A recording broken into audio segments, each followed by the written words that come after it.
What's up, guys? Zoo back here from Zoo Games YouTube on the internet, and today we're going to talk about the last No Man's Sky update, basically the big 4.0 update, and if that made the game better or worse. And we're also going to talk about the future of No Man's Sky and where the game may be going. Now, I don't want this to come off as like a negative kind of review of No Man's Sky, but there are some issues that I think we should address. So make sure you watch this video to the end, because I really want to get your guys' take on what is going on in No Man's Sky and what you all think about it.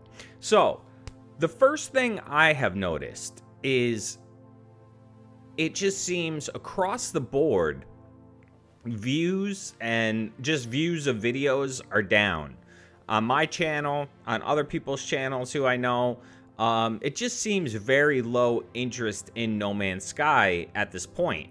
And I kind of thought the hype would carry on a little bit longer after 4.0, but unfortunately it didn't. So let's get into 4.0. Okay, so what was 4.0? 4.0 was the release of the Switch version.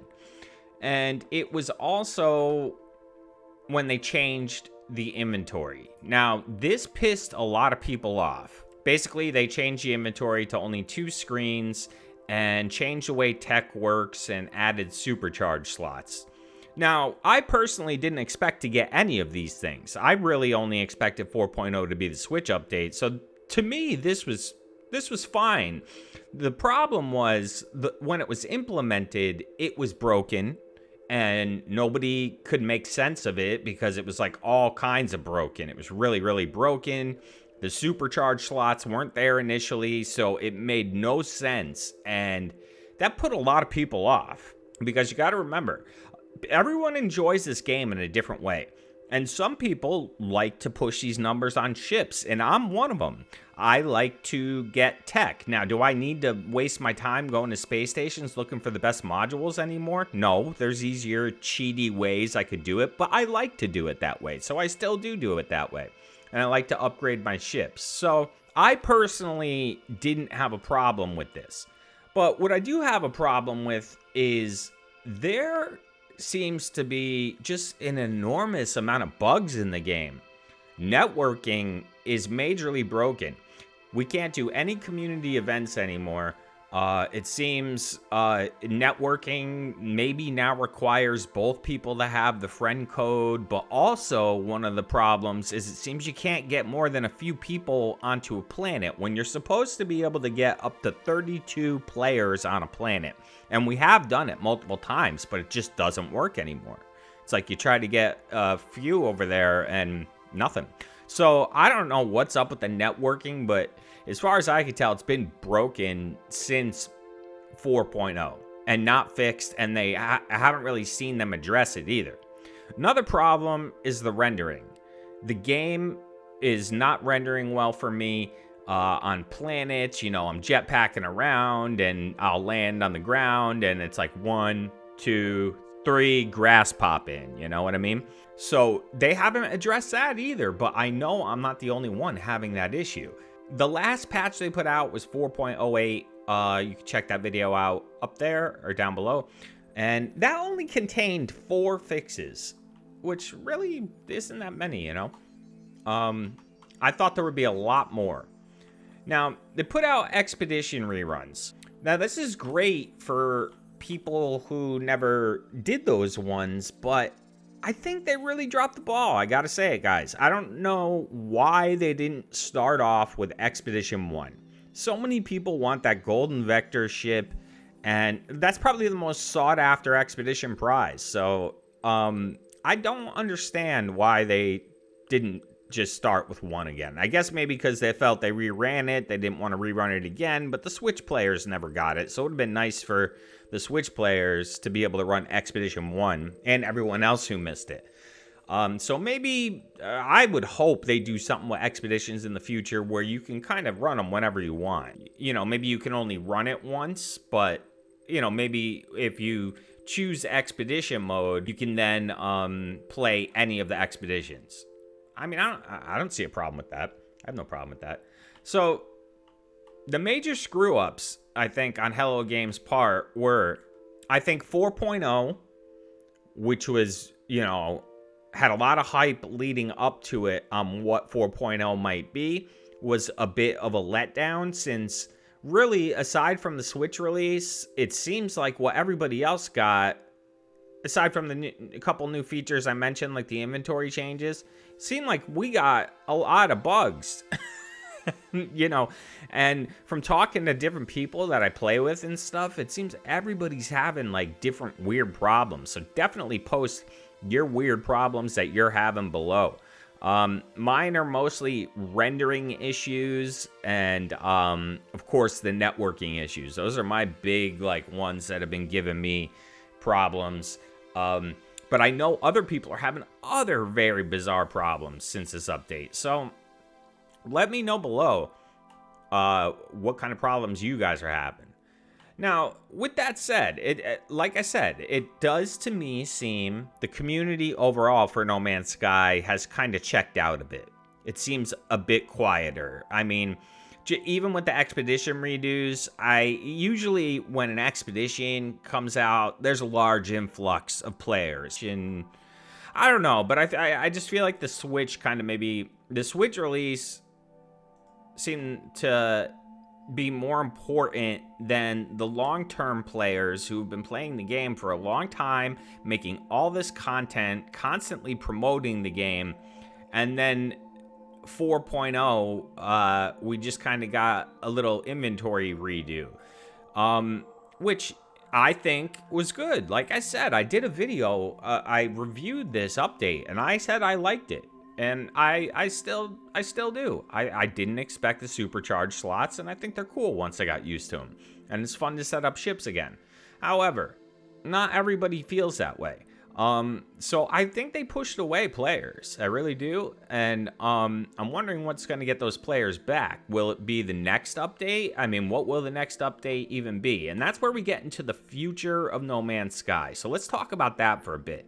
So this game has been around for over 6 years now, and 20 updates have come out. Now, every update has been free, which is a great thing, but it's also kind of a weird dynamic, because since you get every update free, it's almost like you can't complain about them because it's free. However, every update that comes out is usually broken straight out the gate. So it's even hard to tell sometimes, like when they do a new update, like what is it? What is the purpose? How do you work this? Because almost always the stuff's broken on the day it releases, and it will take them multiple patches. Like with the inventory for this one, dude, this took multiple patches for them to fix, where players actually understood, oh, okay, now I see how this works, and now I see how I can push numbers. But yeah, so it's kind of a weird thing the way they do things. So what I'm thinking is, like, what are they going to do? Are they just going to keep doing this forever, these small updates? I don't know. And it's like, and one thing is, it seems like all the updates are adding a little bit, new features and stuff like that, where I think it might be better if they spent some time fixing long-term bugs and doing updates that make exploration better. Because at the end of the day, guys, this is not a survival game, I don't think. It's an exploration game. Yes, you could play it as a survival game, but more than anything, it's an exploration game. So what do you need in an exploration game? You need things to find. So you need new types of planets, new types of ships, new colors of things. And I feel like they should be focusing more on that, which keeps people going, and it keeps you wanting to get to the next system, go to the next system, see what's there, see what ships might show up. So I'm kind of hoping they stop with adding brand new things and just kind of fix what we already have and improve planets, animals, and ships. Those three things, I think, would make a huge difference. Get a load of new animals no one's ever seen, some new planet types. They don't have to go crazy like in Origins and do a billion new planet types, but a few, or just something like that. I mean, that's what I think. And as far as the long-term future, they're probably going to stop updating at some point. Now, if you keep up with the patch notes, you'll notice that in the last 2 patch notes, they fixed 2 problems that would have made things more difficult for modders to create mods. So right there, it basically says Hello Games supports mods. So I'm thinking long-term, No Man's Sky will maybe be turned over to the players. Like they will stop putting out updates, but they will give the players such control. Players will be able to make their own content for the game. Like, you know, people who make mods edit game files and stuff like that, and they can do a lot. But if Hello Games gave them even more freedom, they would be able to do things like, you know, crazy stuff, make all new planet types and things like that. So that could be the future of No Man's Sky, is like more of a community run thing. It's like, yeah, I guess Hello Games would host it on their servers, but maybe they would make it so players could set their own rules for like a server, or I don't know, something like that. Kind of like the difficulty settings they gave us, but let you create a universe with those difficulty settings, or something like that. Because I just can't see how they can keep going and putting these little updates out every few months forever. Now, last thing is Hello Games' next game. All I have ever heard about it was it's a big game, scope of No Man's Sky, but not No Man's Sky 2, and not necessarily even a space game. If anyone has more details on this, please post them below, but they have kept this very quiet. So I have no idea when their next big game could come out. But yeah, it's a weird time in No Man's Sky. So guys, let me know what you were thinking about everything that's been going on. Like, you think 4.0 pushed a lot of people away? And what do you think about the future in No Man's Sky? Make sure to comment below. And if you like this video, you like No Man's Sky, make sure you hit the thumbs up, hit the subscribe. That all helps. And I appreciate you taking the time to watch. I will see you in the next one. Once again, I am Xxiou from Xxiou Games YouTube channel here on the internet. I'll see you soon. Bye-bye.